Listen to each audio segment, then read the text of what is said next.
বগুড়া ৪ আসন থেকে নির্বাচনে অংশ নেওয়ার পরিকল্পনা করলেও শেষ পর্যন্ত মনোনয়নপত্র জমা দিতে ব্যর্থ হয়েছেন আলোচিত কন্টেন্ট ক্রিয়েটর হিরো আলম। নির্ধারিত সময় অতিক্রম করায় জেলা প্রশাসন তার মনোনয়নপত্র গ্রহণ করেননি।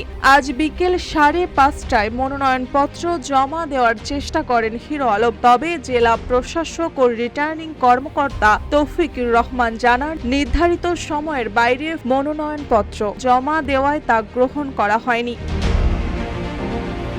হিরো আলমের দাবি, মনোনয়নপত্র পূরণ করতে 30 মিনিট সময় বেশি লেগেছিল। 5:30টার পর জমা দিতে গেলে জেলা প্রশাসনের নিয়ম অনুযায়ী মনোনয়নপত্র গ্রহণ করা হয়নি। কিউব হোল্ডিংসের গল্পে সেই রেখাটি আঁকা হয়েছিল আজ থেকে 1 যুগ আগে। নকশাই আমাদের ভাষা। Cube holdings limited.